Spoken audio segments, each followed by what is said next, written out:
Hoje vocês viram na mensagem, nossa última aula, nosso último steps dessa primeira turma aí de interessados em ser discipuladores. E quanta coisa legal, né? A gente viu quanta novidade, quanta coisa que não era novidade, mas sempre que a gente se debruça no conteúdo da Bíblia, vira novidade de novo e fala de forma diferente com a gente, né? Temas que a gente já tinha visto e olhou de novo e fala a mesma coisa, mas às vezes num tom de ensino diferente nos nossos corações e no nosso espírito. Então foi gostoso ver e rever. E o livro Steps foi criado para isso, assim, para a gente olhar aquilo que é elementar na caminhada de desejo, né, de discipular pessoas e poder estar sempre olhando, né, poder estar sempre se investigando se esses passos elementares estão seguindo. Hoje o nosso dia aqui é quase que brincando aqui, é quase que uma formatura daqueles que acompanharam esses steps. E o que significa? Significa que só depois dessa formatura os humanos estão aptos a discipular? Não significa isso.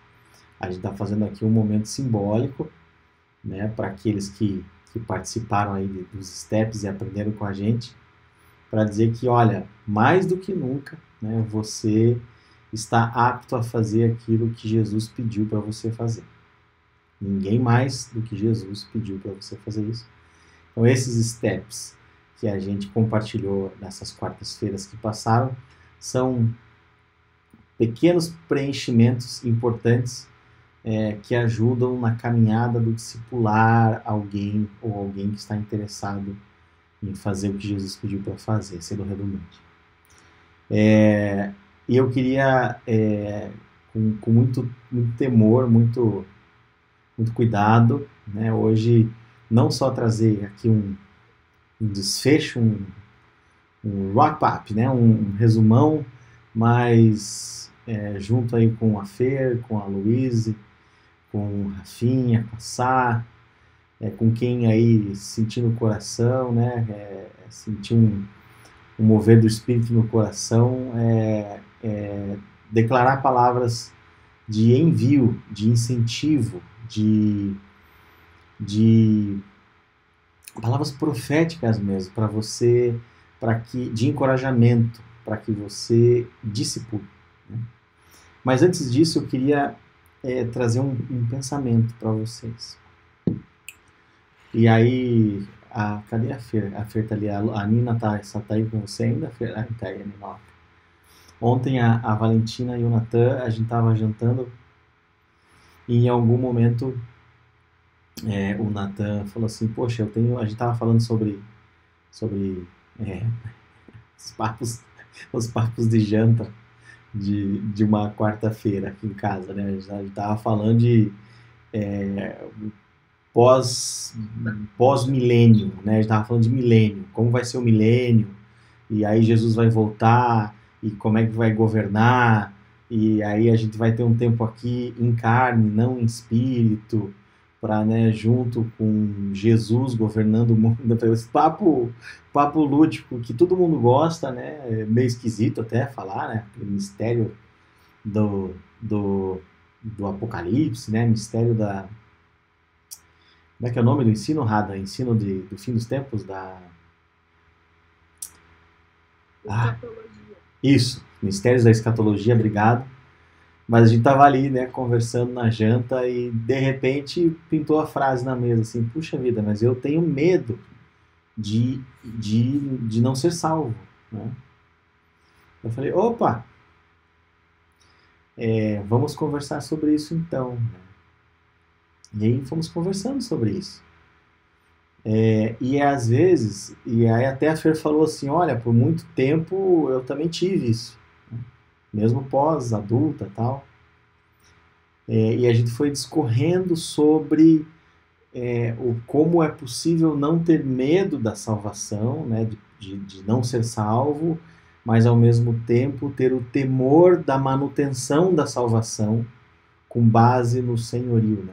E aí, explicando para o Natan e para a Valentina isso de forma lúdica, ali coloquei uma jarra, um copo sujo e um copo transparente servindo como Jesus ali entre eles para servir como uma ponte e tal, né, que conecta Deus, que era a jarra, e o copo sujo, que era a gente.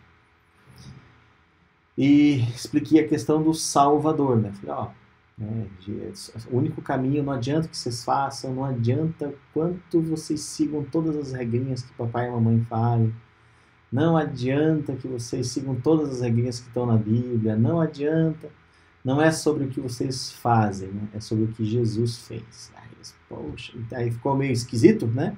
Porque parece que nós humanos somos domesticados pelo fazer, né? Domesticados pelo mérito, né? Então eu alcanço, né? Se eu for moralmente santo o suficiente, então eu tenho mais direito à salvação, aquelas coisas que passam pela nossa cabeça. E eu vi que isso estava começando a nascer no coraçãozinho deles ali naquela conversa, pô, vamos tentar matar no ninho esse trem aí. E aí eles compreenderam o Jesus Salvador. Mas aí já veio o Jesus Senhor de lambuja, né? Ele falou, só que é o seguinte, né? Esse Jesus Salvador, que é super aceito pelas pessoas, aqueles que entendem isso e falam, não, eu quero esse cara que vai me salvar, que vai ser a ponte, né, entre eu e a vida eterna.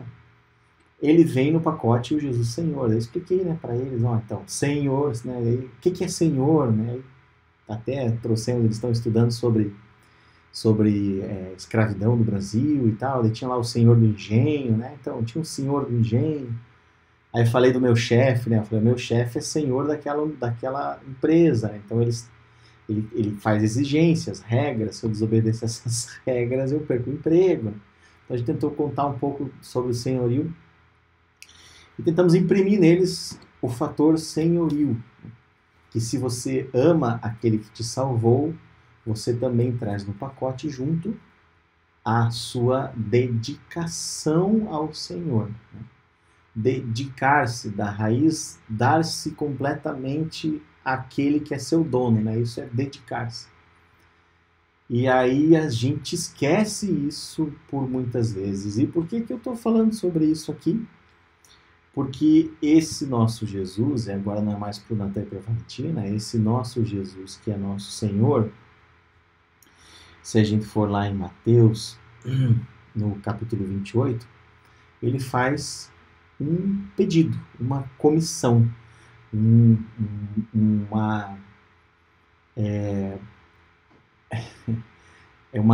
a comissão significa uma missão em que eu e você ganharemos. Isso é com missão.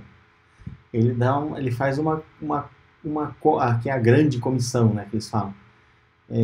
Que diz assim, então vá e faça discípulos.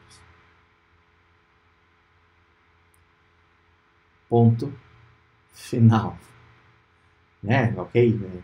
Pregando aquilo que eu ensinei por todas as nações, e batizando em nome do Pai, do Filho e do Espírito Santo. Ele complementa ali, mas o comando principal é vá e faça discípulos. E a gente não pode confundir comando com mandamento.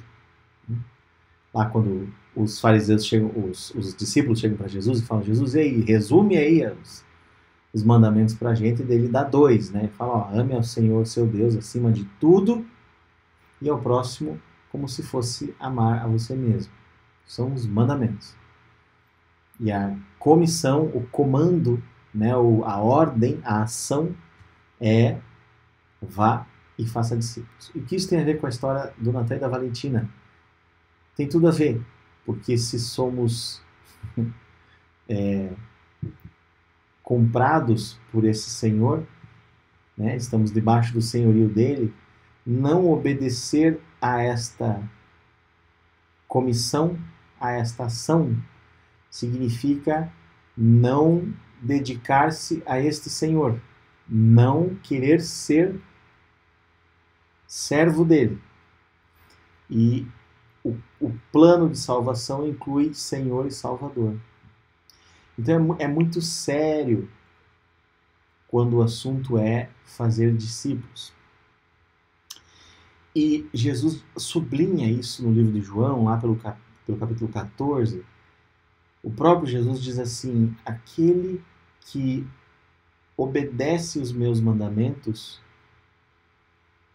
e guarda as minhas leis, me ama.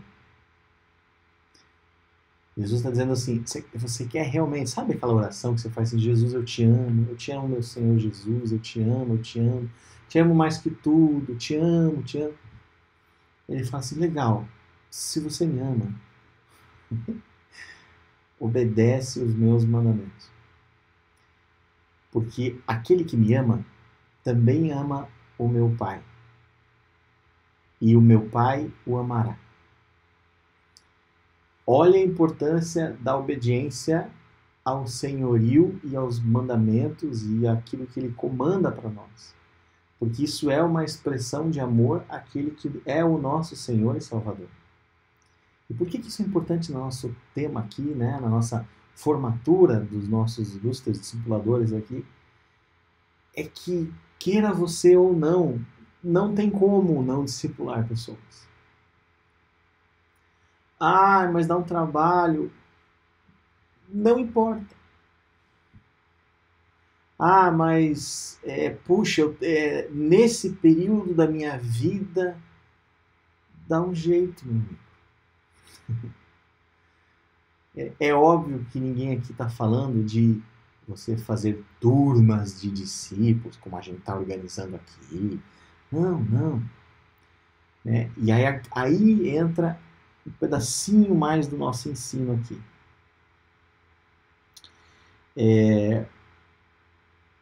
Eu não sei se... Ok? Até aqui, esse é o ponto 1, né? A gente entender o senhorio de Jesus não é separado, né, do Jesus Salvador, e obedecer a Jesus é uma expressão de amor para Jesus, é aquele que ama Jesus, o Pai ama a você. O contrário disso, né, o não obedecer a esse senhorio significa não amar a Jesus, logo o Pai não amar você. Né? É algo muito sério. Legal. Mas que papo é esse de discípulos? A primeira pessoa que me contou essa história foi o Rafinha, inclusive. E depois eu fui aprofundar um pouquinho, né, quem eram os discípulos, e tem um livro muito legal do Ed Renekiewicz, que é esse aqui, ó, Talmidim, que cara, é bem legal. É um livro de devocional. Talmidim é discípulo, significa discípulo, e você encontra nas melhores livrarias. Então, é um livro de devocional, ele tem, junto com cada devocional, tem um QR Codezinho aqui, que vai um videozinho ele explicando cada uma daquelas lições. Bem legal. Ed Renekiewicz, Talmidim.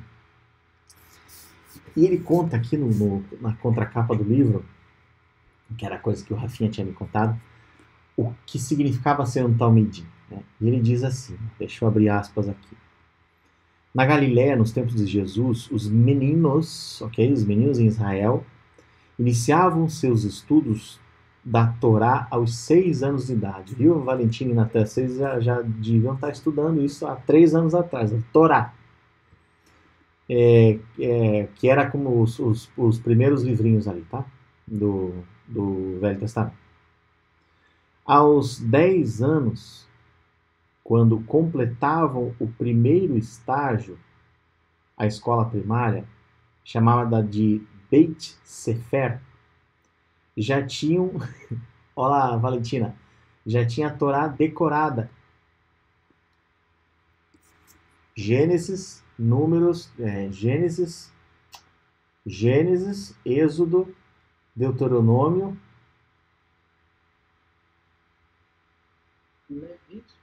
Levíticos, estou esquecendo um. Números.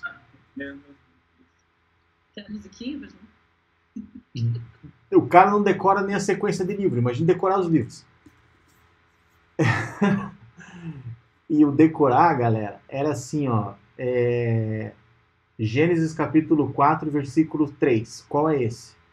Era assim, é o decorar mesmo, é o decorar. Então, com 10 anos eles já tinham decorado. Então, imagine a dificuldade disso, né? Eu vou continuar lendo a história. Apenas os alunos que se destacavam seguiam para a escola secundária. Essa era a escola primária. A escola secundária chamava-se Beit Talmud e mergulhavam no restante das escrituras e na tradição oral dos rabinos e suas muitas interpretações e aplicações da Torá. Aos 14 e 15 anos, somente os melhores dessa segunda turma, entre os melhores, continuavam estudando, geralmente aos pés de rabinos famosos e respeitados. Esses pouquíssimos meninos da elite intelectual de Israel eram chamados de Talmidim. Do hebraico Talmid, discípulo, ou Talmidim, discípulos.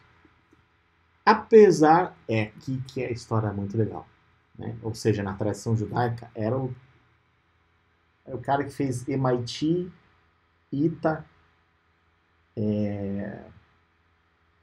trabalhou na NASA e virou astrofísico em algum lugar, tá? Né? Isso seria o top do top do top do top do intelectual, do inteligente, do genial. Aí vem a coisa legal.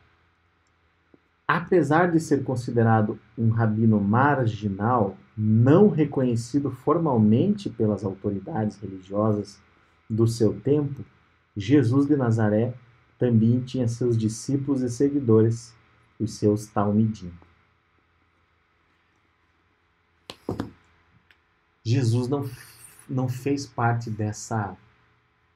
desse filtro, né, do pequenininho lá, e depois foi indo, esse filtro intelectual. Porém, a Bíblia relata no livro de Marcos, não sei se você já deu uma passadinha de olhos ou lembrou desse tempo, no capítulo 1, que Jesus ensinava na sinagoga, já ainda criança, ok? Não como os mestres, mas como quem dominava as escrituras.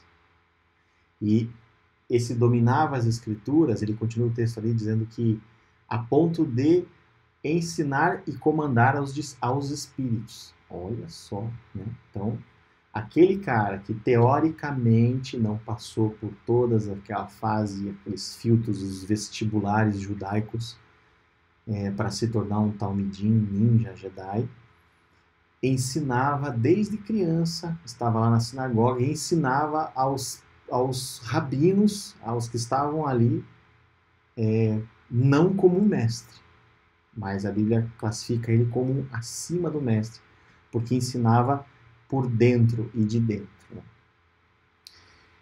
E o que Jesus está ensinando aqui? Ele está dizendo para a gente que, assim, galera, deixa eu contar um negócio para vocês. Existe uma parte de mim dentro de vocês, chamada Espírito Santo. Eu estou em vocês. Então, fique tranquilo que o conhecimento que você precisar para discipular uma pessoa, eu vou ensinar através do meu Espírito para essa pessoa, através da sua vida. Ah, isso significa que não precisa ler a Bíblia? Não, não significa isso. Significa que se você, em algum momento, passou pela sua cabeça que você não é capaz de discipular alguém, então, em nome de Jesus, essa mentira está morta agora. Porque não existe escola de teologia necessária para fazer um crivo para você ser um discipulador ou você discipular alguém. Porque o que Jesus diz, quando ele traz a palavra discípulo para ir e fazer discípulos, e ensine aquilo que eu ensinei, ele está dizendo para ensinar o quê? Para ensinar sobre ele, para ensinar sobre o Evangelho, que é nada mais, nada menos que a expressão pura da vida de Jesus Cristo. Ninguém melhor do que o próprio Jesus Cristo, que está em você para ensinar sobre ele mesmo.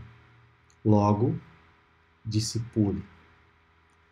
Tá, legal, eu entendi isso. Então, Se eu tenho que obedecer, eu vou obedecer, porque eu amo Jesus e eu quero expressar essa obediência. E agora eu estou encorajado para fazer isso, porque não é pela minha capacidade, eu não preciso ser o Ed Renekiewicz para discipular uma pessoa. Você já tem o Espírito Santo e o amor comandado a Jesus sobre a sua vida para discipular alguém. Então, se eu já sou obediente ao meu Senhor e eu estou capacitado pelo Espírito Santo, então eu vou fazer isso. Ah, então eu vou montar uma escola, encher de gente. Não. Fica tranquilo. Fica tranquilo. Olha para o vizinho, olha para alguém que está, talvez, perguntando para você algumas coisas. Olha para alguém que um dia talvez falou assim, cara, me explica isso. Me ajuda a entender. Né? É sobre essas pessoas. Porque tem uma característica muito clara, tanto nos vestibulandos judeus, quanto no próprio Senhor Jesus, quanto nos discípulos de Jesus. Os discípulos sempre foram aqueles que queriam aprender. Jesus não ia atrás de quem não queria seguir ele. Os talmidins, os rabinos, não iam atrás de discípulos que não estavam nem aí para a Torá ou para o que a cultura e o ensino judaico queria ensinar. Não. Eles ensinavam aqueles que queriam aprender. E certamente à sua volta, porque os campos estão brancos, tem alguém, e vai aparecer alguém, se não tem ainda, que quer aprender, que quer ser ensinado no Evangelho de Jesus e nos ensinamentos do Evangelho, da expressão do que é Cristo na vida das pessoas. Então, o STEPS não é nada mais, nada menos do que um pequeno incentivo para falar, amigo, começa por aqui. Então tá aqui, ó, capítulo 1. Quem é Jesus? Por que Jesus? Capítulo 2, salvação. E aí vai, né? Um livro desse tamanho. É só para dar uma empurradinha. É só para você falar, fica tranquilo, se você abrir esse livro aqui e ler na frente da pessoa, vai dar certo. O Espírito Santo vai dar um jeito. E com o tempo as coisas vão acontecendo. Então, meus amigos, fechando aqui essa nossa última aula, né, e para a gente continuar sendo cuidadoso e zeloso com o tempo, faltam aí 9 minutos ainda, a síntese desses nossos steps é exatamente um vai que atua. E um alerta para você que ainda não faz isso. Faça. Do seu jeito, no seu ecossistema, do jeitinho, com o seu sotaque, com o seu linguajar, com o seu saber, porque Jesus não comandaria algo que para todos os filhos dele, para todos os seguidores dele, para todos os discípulos dele, que fosse impossível de ser feito. Beleza? E eu gostaria, nesse momento, de que, primeiro assim, Rafinha e Sá, né? Eu queria muito que vocês fizessem uma oração profética, não só para encorajar e incentivar, né, todos que estão aqui e que a partir de agora estão mais, né, incentivados a fazer discípulos, mas para liberar espiritualmente esse duto do conhecimento de Jesus, assim, né, para que esse download do conhecimento de Jesus através do próprio Senhor Jesus seja liberado na vida de cada um aqui e que com mais segurança ainda o verbo se manifeste na boca das pessoas e elas discipulem de acordo com aquilo que Jesus pediu. Pode ser? Massa. É já. Beleza. Eu posso fazer um comentário só do ensino? Sempre. Bem rápido. Uma coisa super interessante, e eu acho que isso me marca bastante, né? Eu acho que é um complemento ali da história que o Stachon contou em relação ao discipulado, né? A gente viu ali a história de Jesus e o ensinamento, como eles faziam, né, no tempo de Jesus, como que era, 6 anos, depois 12 anos, e aí eles passavam por uma fase onde eles iam buscar ali o seu rabino, né? E os discípulos, eles chegavam no rabino e eles procuravam, como o Tiago falou ali, eles procuravam se assentar aos pés dos rabinos mais famosos, dos rabinos mais importantes que haviam ali disponíveis na sua idade, no seu tempo de ser discípulo. E eles procuravam pelos melhores rabinos e eles iam lá no rabino e falavam: rabino, eu posso ser seu discípulo? Veja aqui meu histórico, olha minhas notas, meu histórico escolar, olha, eu sou bom. Aí esse rabino olhava para ele assim, né, não, você não.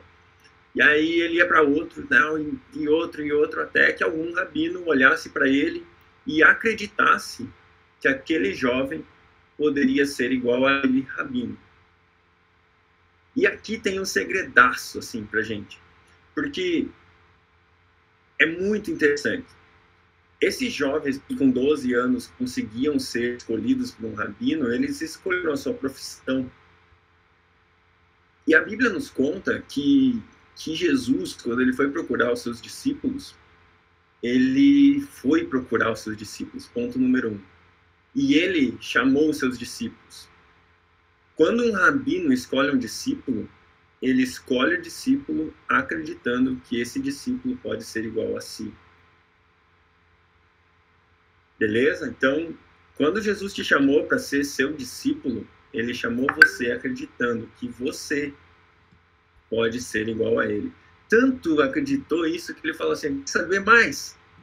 Vocês vão fazer aquilo que eu faço e obras ainda maiores.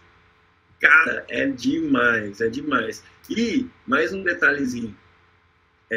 A galera que ia lá falava: ei, posso te seguir, rabino? Posso ir atrás de você? E era rejeitada. Eles tinham que ir para as profissões dos seus pais. Normalmente eles iam para as profissões da sua família. Engraçado que inclusive Jesus, né, se tornou um carpinteiro também e tal. E aí, cara, quem foram os discípulos que Jesus chamou? O pescador, o médico, o cobrador de impostos. Nenhum deles tinha sido aprovado diante dos padrões humanos, mas todos eles foram aprovados aos olhos de Jesus. É isso. Esse é o Jesus que me chama, é o Jesus que te chama, sabe? É lindo demais, não importa quem você é, ele acredita. E se você está aqui nessa reunião hoje, é porque ele acredita que você pode ser igual a ele. Pai, em nome de Jesus, eu quero declarar e liberar, Deus, intimidade com o Senhor, Pai. Deus, que cada pessoa que ande na poeira do seu rabino, Deus, que é você, Jesus. Que cada um aqui possa estar debaixo, Deus, junto à sua sandália, junto aos seus pés. Assim como Maria Madalena, como Maria escolheu aquele dia, Deus, o lugar que era dela, aquele lugar que não seria tirado, Deus. Que cada um aqui possa escolher o lugar aos seus pés. E através desse lugar aos seus pés possam aprender quem Jesus é. E assim eles possam multiplicar a verdade do Evangelho, a verdade do teu amor, a verdade da tua graça, a pessoas e mais pessoas e mais pessoas, porque Jesus, aqui estão aqueles que podem fazer aquilo que o Senhor fez e obras ainda maiores. Eu libero sobre eles ousadia, eu libero sobre eles autoridade, eu libero sobre eles poder, eu libero sobre eles unção, Pai, declarando em nome de Jesus, Pai, que aquilo que ainda há de ser feito, aquilo que os olhos ainda não viram, que nem ouvimos ou imaginamos, Deus, é isso que o Senhor vai fazer neles e através deles, para a glória e conhecimento do nome de Jesus, Senhor. Muito obrigado, em nome de Jesus. Amém. Amém. A vida de Deus em nós, aquilo que Ele quer gerar no nosso coração, Ele às vezes não parece saltos gigantes, mas são pequenos passos. E como a gente está falando de steps, né? Se eu pudesse declarar algo sobre cada um de vocês, é que Deus fortalecesse 3 pequeninos passos, mas que você andasse em fidelidade neles. Que é o passo da coragem de abrir a sua boca e falar de quem Jesus é na sua vida, né? O passo da ousadia, da coragem, o passo da obediência, de fazer discípulos mesmo. De quando essa pessoa se encontrar com Jesus através da sua vida, que você tenha essa obediência de fazer dessa pessoa um discípulo de Cristo. E o amor, para que você ame essa pessoa e conduza ela nos caminhos. E é isso. 3 pequenos passos para todos esses passos que nós aprendemos ao longo desse tempo juntos. Amém. Uau, uau. Lindo, lindo, Rafinha, lindo, Sá, fantástico. A gente, puxa vida, né? Vontade de ultrapassar esse tempo aí. Alguém aí quer falar alguma coisa, quer trazer uma troca, falar assim, olha, isso aqui foi muito legal, senti isso no coração, durante as aulas isso foi legal para mim. Alguém quer trazer um comentário só para enriquecer? Vi um sorrisinho na Luísa ali, tipo, nananã. Não? Então eu vou pedir para vocês abrirem as câmeras, que eu vou tirar a última fotinho. Inclusive a Mari descabelada. Aí a Carol, todo mundo aí. Peraí. O Éder tá com a Luana. Aquele sorrisinho. 2, 3 e... Pronto. Legal. Galera, bênção, bênção, bênção. A gente fica feliz de realmente de poder estar fechando esse ciclo com vocês, de poder tentar enxergar o que Deus vai fazer através da vida de vocês. É tão poderoso quando corações se mobilizam para isso e entendem de verdade o poder disso, que a gente não consegue entender aonde isso vai chegar. Não tem como entender. A gente não sabe do café que talvez você vá tomar com alguém, em que esse alguém vai ser tocado poderosamente, e o ministério é o que vai acontecer com essa outra pessoa, ao conhecer talvez uma outra pessoa. A gente não sabe onde alcança isso. A gente só sabe uma coisa: depende daquilo que a Sabrina acabou de falar para vocês. Depende do amor e do mover, né? Do fazer. Né? E em nome de Jesus, nós declaramos todos que estão aqui aptos e libertos a agir assim, serem discipuladores por natureza. Não discipuladores de uma igreja, não discipuladores de dogmas e regras, mas discipuladores de Jesus Cristo, porque é isso que foi pedido para a gente fazer. Beleza, turminha? Considerações finais? Mais alguém? Legal. Então, cravados, 2:10. Encerramos aqui o nosso último Steps. Beijo no coração de vocês e espero a próxima turma. Valeu, galera. Tchau, tchau. Falou, gente. Tchau. Tchau.